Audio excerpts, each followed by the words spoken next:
Hello everyone, welcome back to our channel. उम्मीद है आप सब लोग बढ़िया होंगे। ये हमारी सी सेट की पार्ट 4 है।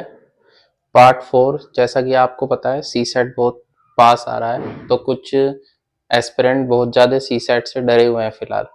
तो ये सी सेट का पार्ट 4 और सी सेट की सीरीज चलाने का मेरा पूरा मेन मोटिव ही यही है कि आपके सी सेट का फियर निकल सके और आप सी सेट को ढंग से सॉल्व करने की तरीके समझ सकें। चलिए शुरू करते हैं। ये पैसेज है, जैसा कि मैंने आपको पहले भी बताया था। जब आप पैसेज पढ़े तो उसका शुरुआती लाइन जरूर पढ़ ले, क्योंकि उससे हमें एक आइडिया हो जाता है पैसेज किससे रिलेटेड है और जो हमें आंसर ढूंढना है वो इससे रिलेटेड ही ढूंढना है। ठीक है, आप ये जरूर याद रखें, पैसेज की शुरुआती लाइन जरूर देख ले।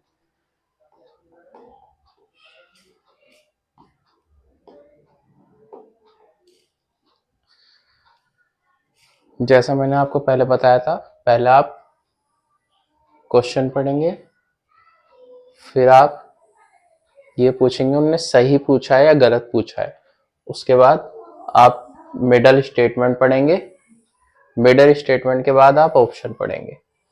ठीक, तो सबसे पहले हम पढ़ते हैं स्टेटमेंट। ठीक, भूमंडलीय तापमान के कारण वसंत पहले आने लगा है और अधिक लंबे समय तक रहता है।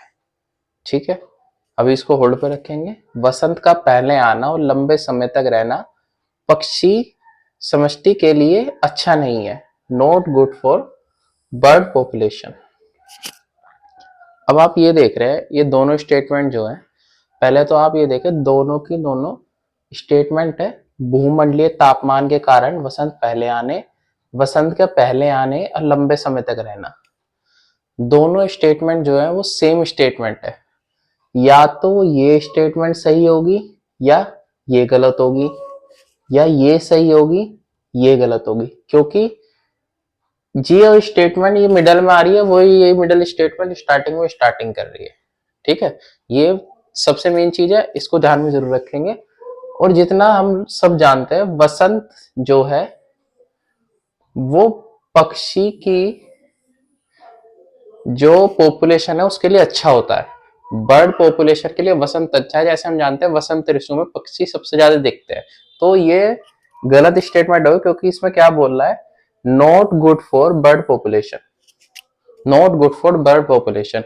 वसंत ऋतु में पक्षी ज्यादा चहकते हैं और ज्यादा बाहर निकल कर आते हैं, तो ये स्टेटमेंट गलत हो गई।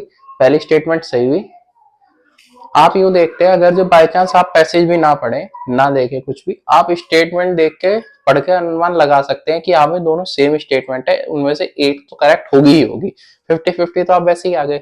और आप थोड़ा सा कॉमन सेंस लगाएंगे जैसे आपने ये लगाया, तो आप अपना आंसर इजिली निकाल लेंगे। ठीक है, चलते हैं सेकंड पे। ये पैसेज है, जैसे मैंने आपको बताया था, देख ले नाइट्रोजन उपयोग दक्ष इसकी माप की। ये नाइट्रोजन के ऊपर पैसेज है।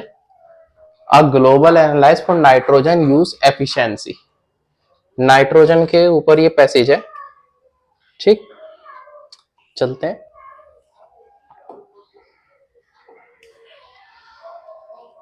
खाद्य उत्पाद और पर्यावरण दोनों के लिए नाइट्रोजन का अधिक दक्ष उपयोग अनिवार्य है। अभी हम स्टेटमेंट को होल्ड पे रख ले। वैसे हम जो मैं आपको पहले सीरीज बता चुका हूं, उन सीरीज में जो मैंने आपको बताया था कि नेगेटिव वर्ड पे ध्यान रखे, पर उन नेगेटिव वर्ड के साथ जो स्टेटमेंट है उसका भी ध्यान रखे। ठीक है, अभी आपको क्या लिख रहा है, ये अनिवार्य। ये जो मैं जानता हूँ आधे से ज्यादा जो बच्चे हैं, आधे से ज्यादा टीचर है, वो एक बोलते हैं एक्सटीमिशमेंट देख लिया, गलत हो गया। उस एक्सट्रीम के साथ में भी बहुत चीजें देखनी होती है जो मैं अभी आपको समझाऊंगा। ठीक, production of synthetic nitrogen fertiliser can not be stop and with adversely effect on food. ये क्या बोल रहा है, नाइट्रोजन उर्वरकों का उत्पादन बंद नहीं किया जा सकता, क्योंकि इससे वैश्विक खाद्य सुरक्षा को प्रतिकूल प्रभाव पड़ेगा। आप ये बताएं, नाइट्रोजन उर्वरक का ये बोल रहा है बंद ही नहीं कर सकते आप, और इससे और हम जब जानते हैं जितना हम नाइट्रोजन सोइल में ऐड करेंगे, क्योंकि वो एक पेस्टिसाइड हो जाता है, उतनी सोइल हमारी खराब हो जाएगी, सोइल की हेल्थ में बहुत गिरावट आएगी। तो ये स्टेटमेंट तो बिल्कुल गलत है, क्योंकि इनने क्या बोल दिया, इनने हमें बाउंड कर दिया कि आप उसे बंद नहीं कर सकते। ठीक है। अधिक मात्रा में नाइट्रोजन का प्रयोग करने वाली फसलों के विकल्पों का अभिज्ञान कर उनकी खेती करनी चाहिए। Alternative to crop that required excess of nitrogen should be identified and cultivated. अब आप ये देखें, एक तरीके से एक तो ये हमें बाउंड कर रहा है कि जो जिनमें अधिक नाइट्रोजन हो उन्हीं की हमें खेती करनी है। दूसरी बात, कुछ फसलें ऐसी होती है जो नाइट्रोजन सूटेबल होंगी, कुछ फसलें ऐसी होंगी जो नाइट्रोजन सूटेबल नहीं होंगी। और मैंने आपको अभी बताया कि इससे सोइल हेल्थ पर भी इफेक्ट पड़ता है, क्योंकि वो हमें नाइट्रोजन उर्वरक उसमें डालना पड़ता है, और उर्वरक आप जानते हैं कभी कभी किसी सोइल के लिए अच्छा नहीं होता। तो ये स्टेटमेंट भी हमारी गलत है, क्योंकि इसमें क्या बोल रहा है, अधिक मात्रा में नाइट्रोजन का प्रयोग करने वाली फसलों के विकल्पों का अभिज्ञान कर उसकी खेती करनी चाहिए। हर कोई नाइट्रोजन हर जगह, जैसे आप जानते हैं कुछ स्टेट में नाइट्रोजन खेती नहीं हो सकती, कुछ में हो सकती है, तो हर किसी के लिए ये हम नहीं कर सकते, बाउंडिंग स्टेटमेंट है। संश्लिष्ट उर्वरकों के उपयोग वाली परंपरागत खेती करने की जगह कृषि वानिकी, एग्रोस्ट्री, कृषि पर्यंत्र, एग्रोसिस्टम और जैविक खेती की जानी चाहिए। जितना हम जानते हैं, ये हमें स्टेटमेंट क्या बोल रही है, जो हमारी पुरानी परंपरागत खेती है उसे छोड़ के हमें ऑर्गेनिक फार्मिंग अपना लेनी चाहिए। हम कितना जानते हैं ऑर्गेनिक फार्मिंग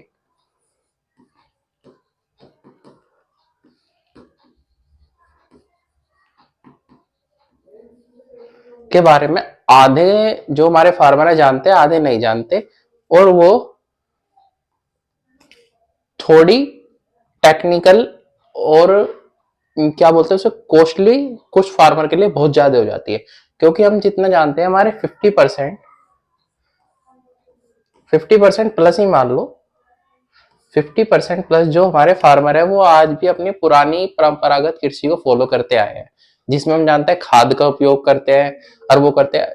कुछ हम देखते हैं कि पेस्टिसाइड का बहुत ज्यादा यूज करते हैं, तो उस वजह से जो हमारी खेती है वो ज्यादा जल्दी वो करने के लिए, या फिर उसकी सोइल मृदा को सही करने के लिए, वो बहुत सारी चीजों को उसमें वो पड़ता है। लेकिन ये स्टेटमेंट रॉन्ग होगा, क्योंकि इसमें क्या बोल रहा है कि हम अपनी जो परंपरागत कृषि है उसे ऑर्गेनिक में बदल दें। अब हम ए टू जेड कृषि को नहीं बदल सकते, पहले आपको अपने फार्मर को एजुकेशन देनी पड़ेगी क्या ऑर्गेनिक फार्मिंग है, क्या है, तो ये स्टेटमेंट भी रॉन्ग होगा। अब हम आते हैं, जो मैंने आपको सबसे पहले स्टेटमेंट कही थी, अनिवार्य। ये जो स्टेटमेंट है, खाद्य उत्पादक और पर्यावरण दोनों के लिए नाइट्रोजन का अधिक दक्ष उपयोगी अनिवार्य है। इसने इसमें क्या चीज करी, इसमें जो इनने क्या क्या दक्ष उपयोगी, ये जो इनने एक वर्ड लिखा ना, imperative for both production and environment, imperative efficiency, जो इन्हें इम्प्रीमेटिव दिया ना, इससे इन्हें अपनी अनिवार्य स्टेटमेंट को रिवर्स कर दिया, यानी एक तरीके से नेगेटिव स्टेटमेंट पॉजिटिव बना दी यहाँ पे एक दक्ष उपयोगी स्टेटमेंट ने। इसलिए हमें एक स्टेटमेंट ढंग से पढ़नी चाहिए, डायरेक्ट उसे नहीं नेगेटिव या मोनी, जैसे मैंने बताया ये कुछ स्टेटमेंट होती है जो बाउंडिंग करती है, जो बाउंड करेगी, आप उन स्टेटमेंट को देखते एलिमिनेट कर सकते हो, लेकिन जो है थोड़े एक्सट्रीमड होते हैं उनके लिए थोड़ा आपको वेट करके एलिमिनेट करना पड़ता है। क्योंकि हम जितना जानते हैं, आपको इसमें ना सी सेट में बेस्ट आंसर ढूंढना है, आपको बेस्ट आंसर चाहिए, बेस्ट आंसर ढूंढना है आपको। क्योंकि दो आंसर कभी कभी ऐसे हो सकते हैं कि एक स्टेटमेंट से दूसरी स्टेटमेंट ज्यादा अप्रोप्रिएट मैचिंग देती है, तो इसलिए हम पहली स्टेटमेंट को चुनेंगे, सेकंड को नहीं चुनेंगे। ये चीज आपको सी सेट में फॉलो करनी होगी। ठीक है, चलते हैं नेक्स्ट क्वेश्चन।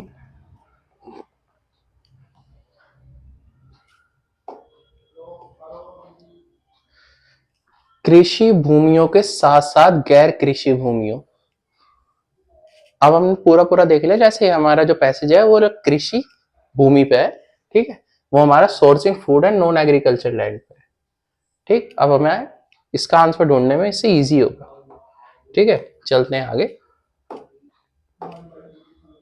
ग्रामीण और जनजातीय क्षेत्रों और समुदाय के स्वामित्व वाली जमीनों को अन्य वृक्षों की खाद देने वाले वृक्षों में बदल देना चाहिए। ये स्टेटमेंट मैंने आपको बताया, जैसे अभी पिछली थर्ड स्टेटमेंट भी हमें मिली थी, ये हमें कर रहा है बाउंड। आप एक जमीन यानी एक लैंड का हिस्सा आपका मान लीजिए 70% उपज देता है। ठीक है, एक लैंड का हिस्सा आपका 30% उपज दे रहा है, तो आप उन दोनों को एक दूसरे से रिवर्स करके परिवर्तन कैसे कर सकते हो?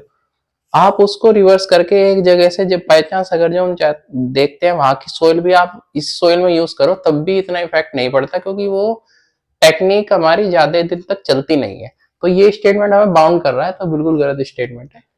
भारत में वर्तमान में परंपरागत कृषि प्रथा से खास सुरक्षा सुनिश्चित नहीं की जा सकती। जैसा कि आपने मेरा पार्ट 2 देखा होगा, मैंने आपको पार्ट 2 में समझाया था पहले, यदि कोई स्टेटमेंट हमारी गवर्नमेंट को नीचा दिखाने की कोशिश करे, ठीक है, या हमारी गवर्नमेंट को बाउंड करे, या हमारी गवर्नमेंट को एक असहाय दिखाए कि वो उसे रोक नहीं सकती या कर नहीं सकती, जैसे इसमें नहीं की जा सकती। भारत में वर्तमान में परंपरागत कृषि प्रथा को खास सुरक्षा सुनिश्चित नहीं की जा सकती। हम जितना जानते हैं भारत में अब भी कम, मैंने जो विषय आपको बताया, 50% प्लस फार्मर जो है वो इसे ही यूज करते हैं, परंपरागत कृषि। ठीक है, तो बी हमारा गलत होगा। भारत में गरीबों की मदद के लिए बंजर भूमियों और निम्नलिखित क्षेत्रों के कृषि वैनिक पद्धतियों में बदलाव देनी चाहिए। Wasteland and degraded area in India should be converted into agroforestry system to help us the poor. आप ये देखते हैं हमारे भारत में आधी से ज्यादा जो लैंड है, जैसे मैं बोलूं गुजरात, राजस्थान, इन दोनों जगह, या आप कच्छ मान लो, कच्छ वो वैसे है तो राजस्थानी, कच्छ मान लो, यहाँ आधे से ज्यादा जो है बंजर भूमि है। आप उस बंजर भूमि पे चाहे कितना ही वाटर का यूज कर ले, वो कर ले, आप उस पे उपजाऊ उसे नहीं बना सकते, क्योंकि वो एक तरीके डेड सोइल हो चुकी है, उसमें उपजाऊ कुछ बचा ही नहीं है। तो ये तो आप कर ही नहीं सकते कि भारत की गरीबों की मदद के लिए बंजर भूमि को आप दोबारा से उपजाऊ नहीं बना सकते, क्योंकि वो खराब हो चुकी है। और कितनी भूमि को आप बना सकते हो बाई चांस हम देखें, 10%, 20%, ये थोड़ी सारी बदल दोगे? गलत स्टेटमेंट है। परंपरागत कृषि के अतिरिक्त अथवा उसके साथ साथ कृषि परिंद की विकसित किए जाने चाहिए। देखो इस स्टेटमेंट में क्या दिया, अथवा, एक तो हमारा उनने एक विकल्प दिया अथवा लिख के, सेकंड विकल्प भी दिया, और उन्हें क्या बोला, दोनों को साथ साथ। ये पॉजिटिव स्टेटमेंट होती है।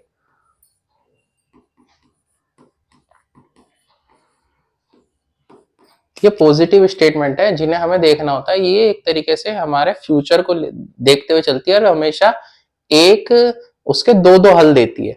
तो ये स्टेटमेंट बिल्कुल सही है, डी इसका एकदम राइट आंसर है, क्योंकि फ्यूचर की तरफ देख रही है और हमें पॉजिटिव व्यू देख रही है। ये हमें तीनों स्टेटमेंट क्या कर रही है, एक तो हमें बिल्कुल ही बाउंड कर रही है, ये वाली हमें बाउंड कर रही है, ये वाली हमें गवर्नमेंट की जो पावर है उसे कम कर रही है और भारत में किया ही नहीं जा सकता ये बोल रही है। सी क्या बोल रही है कि परिवर्तित कर दो, ये भी नहीं हो सकता। ठीक है,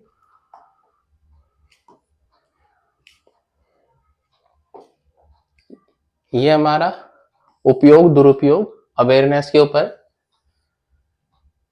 शुरुआती एक लाइन आप ऐसे सी जरूर पढ़ ले, क्योंकि जो शुरुआती एक लाइन पढ़ने के बाद आप सेकंड में जाएंगे तो आपको ये एक लाइन आंसर निकालने में बहुत हेल्पफुल होगी। ठीक है, ये awareness using abuse and activity of common knowledge. ठीक है,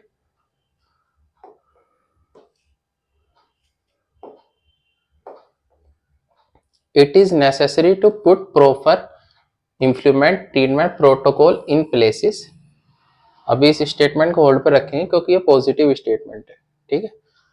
लोगों में पर्यावरण जागरूकता को बढ़ाना आवश्यक है, आवश्यक है।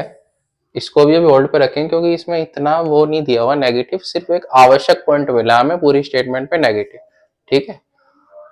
Spread of drug resistant bacteria can not be done away with an inherited modern medical care. खत्म नहीं किया जा सकता क्योंकि यह आधुनिक चिकित्सा देखभाल को अनंतहित है। इसने हमें क्या बोला, जो भी मैंने आपको पिछले क्वेश्चन में स्टेटमेंट बताया था, खत्म नहीं किया जा सकता। कोई भी चीज हो, चाहे हम कोई टेक्नोलॉजी निकाले, कोई हल निकाले, कोई भी ऐसी चीज नहीं हो सकती कि आप उसे हल नहीं कर सकते। बहुत चीजें है जिसे आप अपनी टेक्नोलॉजी या अपनी बुद्धि के यूज से हल कर सकते हैं। तो ये स्टेटमेंट एकदम गलत है, ठीक है। अब हम डी पे आते हैं। Pharma manufacturing company should be set up in remote rural areas away from crowded. ग्रामीण क्षेत्रों से स्थापित किए जाना चाहिए। यानी एक तरीके से हमें डी स्टेटमेंट क्या बोल रहा है कि जो भी हमारी मेडिकल या फार्मास्यूटिकल फैक्ट्रिया है वो अर्बन एरिया से दूर यानी खाली जगह में बनाई जानी चाहिए, ठीक है। अब हम क्या देखते हैं, डी स्टेटमेंट और ए स्टेटमेंट। अब आप दोनों को देखें तो प्रॉपर इफेक्ट ट्रीटमेंट प्रोटोकॉल की बात कर रहा है। एक तरीके से डी स्टेटमेंट भी आपका प्रोटोकॉल की बात कर रही है कि प्रोटोकॉल फॉलो करने चाहिए और हमें वो फैक्ट्रियां उससे बाहर स्थापित करनी चाहिए, ठीक है। ये दोनों स्टेटमेंट एक दूसरे को अपोजिट है और एक दूसरे को समर्थित करती है, ठीक है।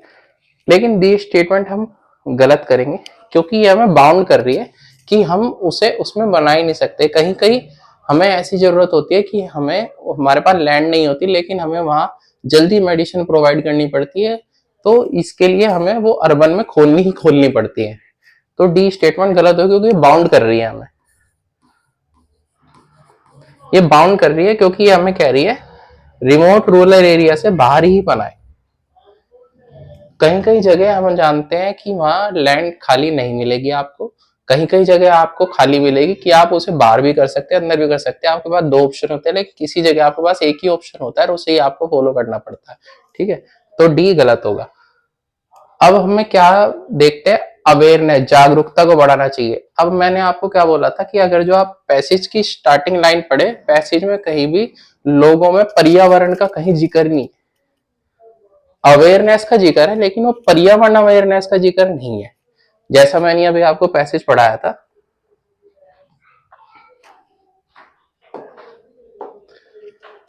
वो अवेयरनेस हमारी जो किसके लिए दे रहा है, antibiotics dosing polity with antibiotics. इसने हमारी अवेयरनेस कितने बार हमारा वर्ड जो है रिपीट किया, एंटीबायोटिक 2 बार। शुरुआत की 4 लाइन में 2 बार एंटीबायोटिक हमारा रिपीट हो चुका है।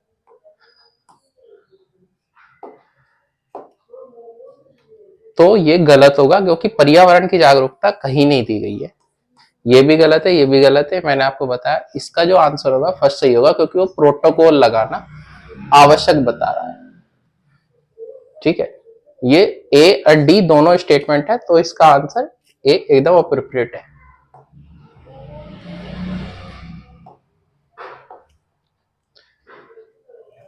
उच्च गुणवत्ता शिक्षा, ये हमारा जो पैसेज है वो शिक्षा के ऊपर है।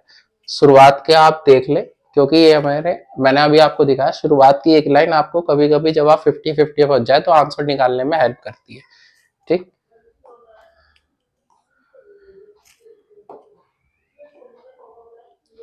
विश्व शक्ति बनने के लिए भारत को सर्वोपरि गुणवत्ता शिक्षा में निवेश करने की आवश्यकता है।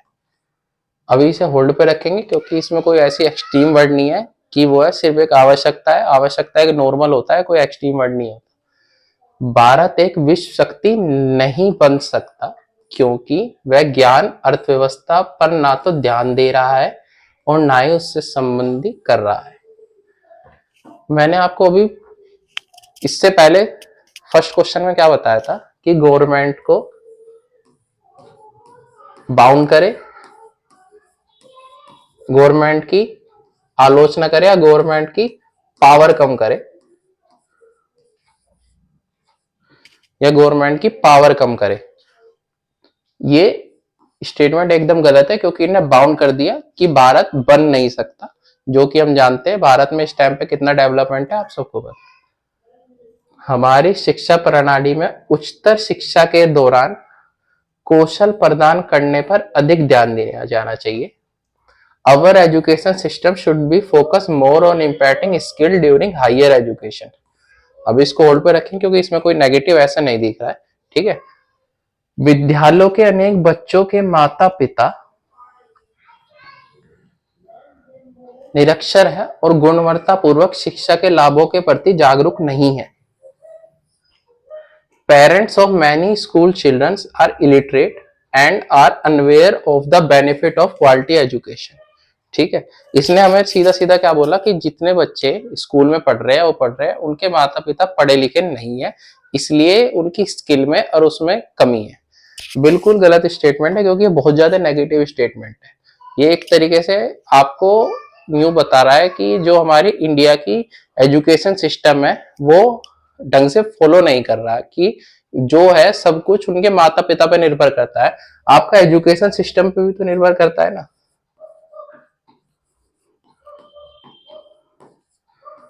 आप उन्हें स्कूल में कैसी एजुकेशन दे रहे हो वो माता पिता पर निर्भर नहीं, आपके ऊपर निर्भर करता है।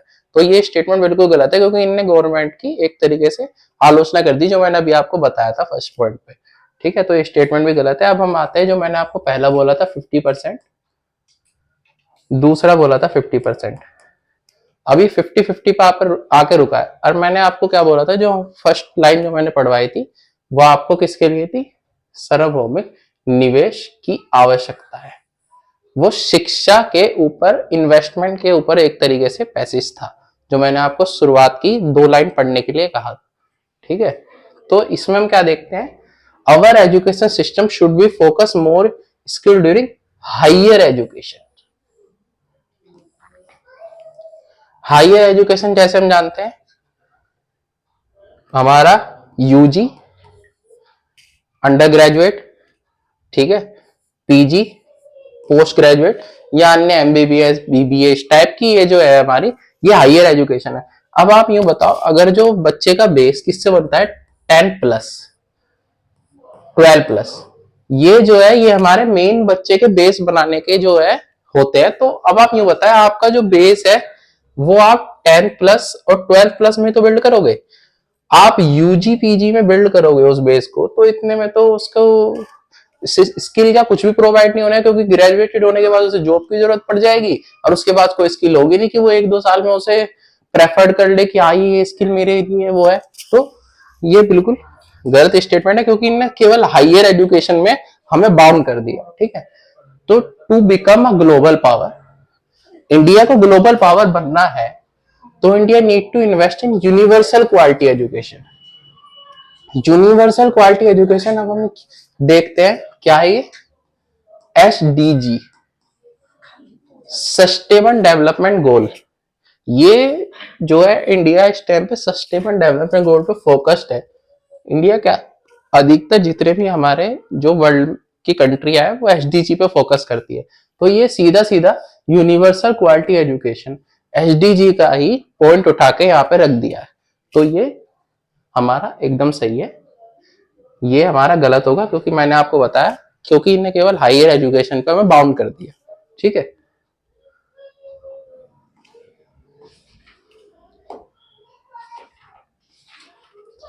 ये हमारा 2023 के पेपर के 4 पार्ट हो चुके हैं, यानी आप यूं मानो 5-5 क्वेश्चन करके देखें, हमारे 20 क्वेश्चन कंप्लीट हो चुके हैं।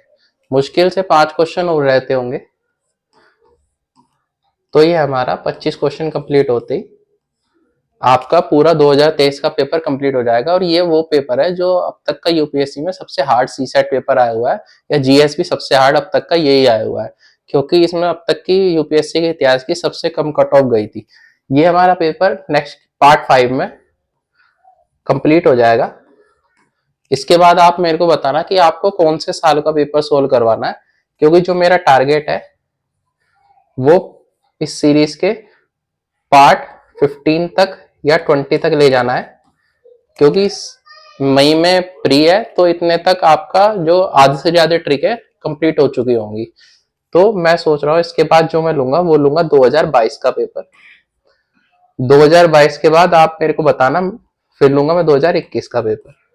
अगर 2024 का पेपर भी आपको सोल्व करवाना है तो आप बताना, वैसे उसके भी आंसर की नहीं आई है, लेकिन जो मैं अपने आंसर दूंगा वो एकदम एक्यूरेट ही दूंगा, ऐसे कोई नहीं है कि गलत दूंगा। ठीक है, थैंक यू सो मच।